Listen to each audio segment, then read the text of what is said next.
After this scene, I immediately grabbed the facehugger I have in my garage and went to the cave in my backyard to see if one of its tentacles could get hung up on a stalactite in this manner. I was really good at hitting my head against the stalactite, and even after several rubs, I was turned on by the stalactite, but I could not get the facehugger to wrap its tentacle around it. Geez, does Morty only have 4 top teeth? Why have I not noticed this before? 4? Last thing I remember, I was, in a cave looking at some wet egg and, that probably did it. Which makes you wonder how Rick even let this happen. Based on how this episode progresses, he's clearly very aware of the Alien movies and facehuggers in general. So he should have been at the very least putting those lessons to use that nobody from Prometheus learned about touching strange substances out in the wild. I told you not to look at that egg! It was too wet! You don't get to tell me what to look at. I've seen your Pornhub account. Man, you couldn't wait to take the leap from things you shouldn't look at as a matter of survival to shaming Morty for his porn profile, could you? Not to mention invading his privacy. And that's your grandson, man. You looked up his account to see what turns him on? Also, later we find out that while Morty told Rick not to look at the egg, he was just as enamored with the egg as Rick was. This might be a little harder than I thought.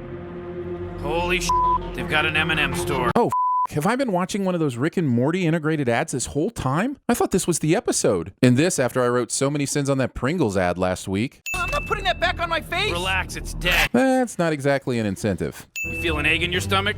No. Well, glass half full. If Rick is basing all his information on Alien, then he should know that Kane didn't feel the egg in his stomach until it was way too late. So, sounds like your glass might be half full of glub glub. Jesus Christ, who the was I? I guess Rick immediately subscribed to his Parasite's channel as soon as he saw it? Or he took this phone from one of the guards who clearly didn't like Rick and therefore wouldn't be a subscriber to his channel? Did I at least sell out and sell vitamins or something? No, Wendy's, but close enough. I did this? You and the amazing technology you both brought us. I get that the summer reveal is a surprise for us later on in the episode, but there is no reason the face-hugging parasites wouldn't be mentioning her here since she is the one most responsible for the changes in their society. Is there more? Nope. I guess that's it. Just don't Glorzo Earth. So are these creatures called Glorzo? Is Glorzo what they call Morty? Or is Glorzo a verb? Because I'll be God Glorzoed if I can Glorzo out what the Glorzo these facehuggers are Glorzoing about. Are they like the Smurfs? Why haven't you blinked for 20 minutes? And why doesn't your mouth move when you talk? They're just now noticing this? These creatures clearly have Glorzo for brains. Geez, you'd think Rick would have better duct tape than this in that magic lab coat he wears. Why are they keeping the facehugger masks if they're fleeing the planet? It's as if Rick knows they might forget something and have to come back later and use them again. Rick's tiny spaceship apparently can take flight even with something like 20 times heavier attached to it.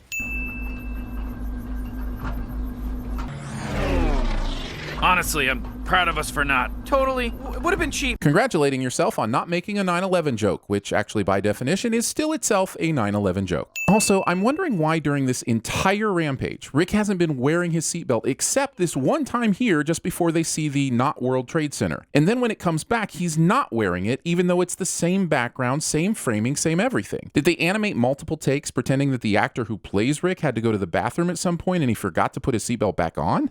So you did a 9/11. Almost did a 9/11. We went with the Pearl Harbor. We're pretty classy. In a moment of Michael Bay versus Charlie Sheen, I do think Rick and Morty made the right choice, but not sure it's a moment to be proud of. I've been getting into beekeeping lately. Is something wrong with that? Wrong with beekeeping? No. But there is something wrong with how long it's taking you to slice those pancakes. Who even uses a knife on a pancake? Are they steak pancakes? I mean, what the Glorzo? I don't sequel. It's called integrity. Then please explain interdimensional cable too. So, Rick's wristwatch thingy is saying that Summer is underground, and that's it? How unhelpful is this locator thing? Does it even have directions? Empress, is everything all right? Seize them. I don't get why Rick can't put that shield around them again and bring out some other weapon that he probably has in that lab coat. But show's gotta fill 22 minutes somehow, I guess.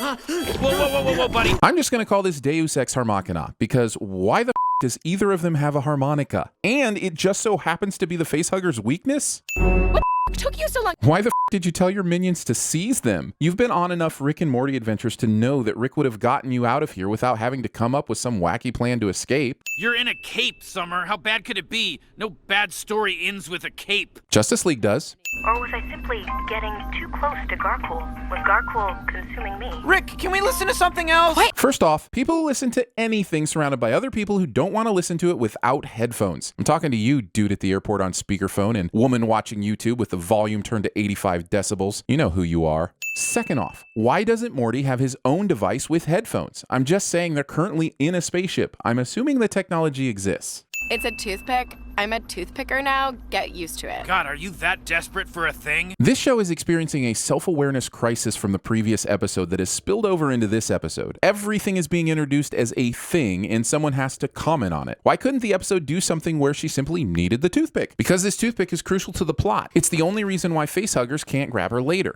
It is my thing, just like yours is dying alone. How can dying alone be a thing? A thing is something you do often. Dying alone is something you do once, maybe twice if you're a Gemini. How long have you been hatched? 30 seconds? I've been alive 7 minutes. I've been here for 29 minutes. I'm getting heavy Me6 vibes from these things. So all you do is live half an hour, eggs, and die? Yes, we love it. Stephen King presents Rick and Morty's Dreamcatcher.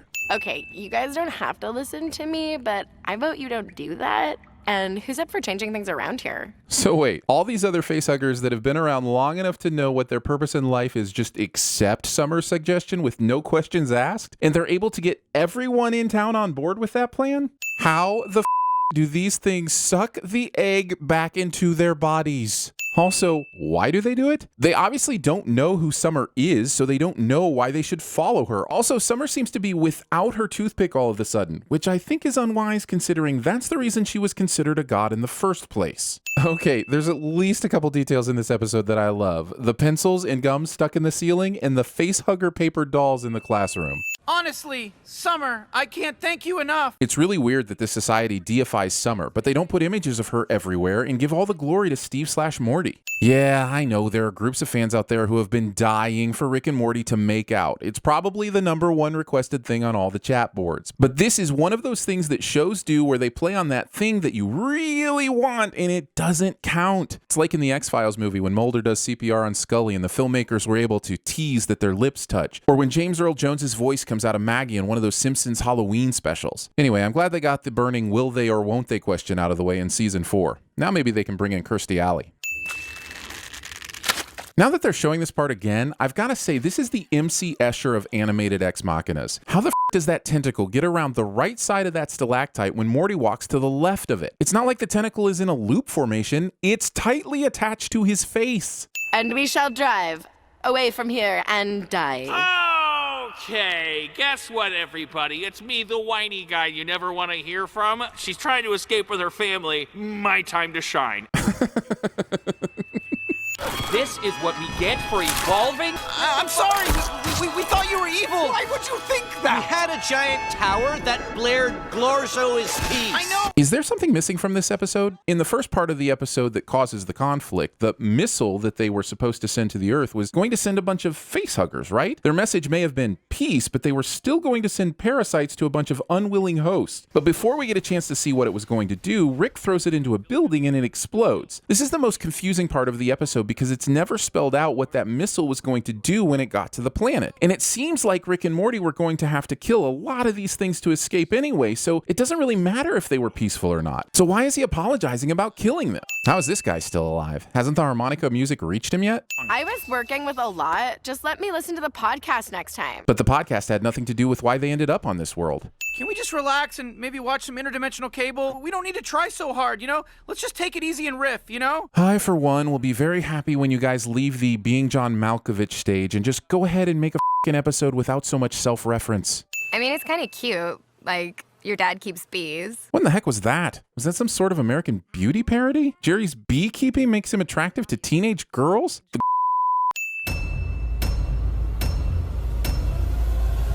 A few bad eggs, led by one little egg in particular, have spit in the face of that generosity. We're saying goodbye to your favorite CinemaSins merch designs forever. Well, because I'm not a heartless bastard like some people think, I discounted the f*** out of the store for a couple weeks. Links below or at cinemasins.com. Release the Kraken! Glory to Glorzo. Totally. Welcome to Costco. I love you. Give it a little yeehaw. Yippee-ki-yay, mother. Nice, Morty. Give it a little yeehaw if you want. They always do a little yeehaw like a cowboy. Yo, oh, that's a mouse. Come on, louder. I don't sequel. It's called integrity. Sequels suck. By definition alone, they're inferior films. Ready to form Voltron. Activate interlock. No, this is like torture. No, I hate being in my car. I drive a Dodge Stratus.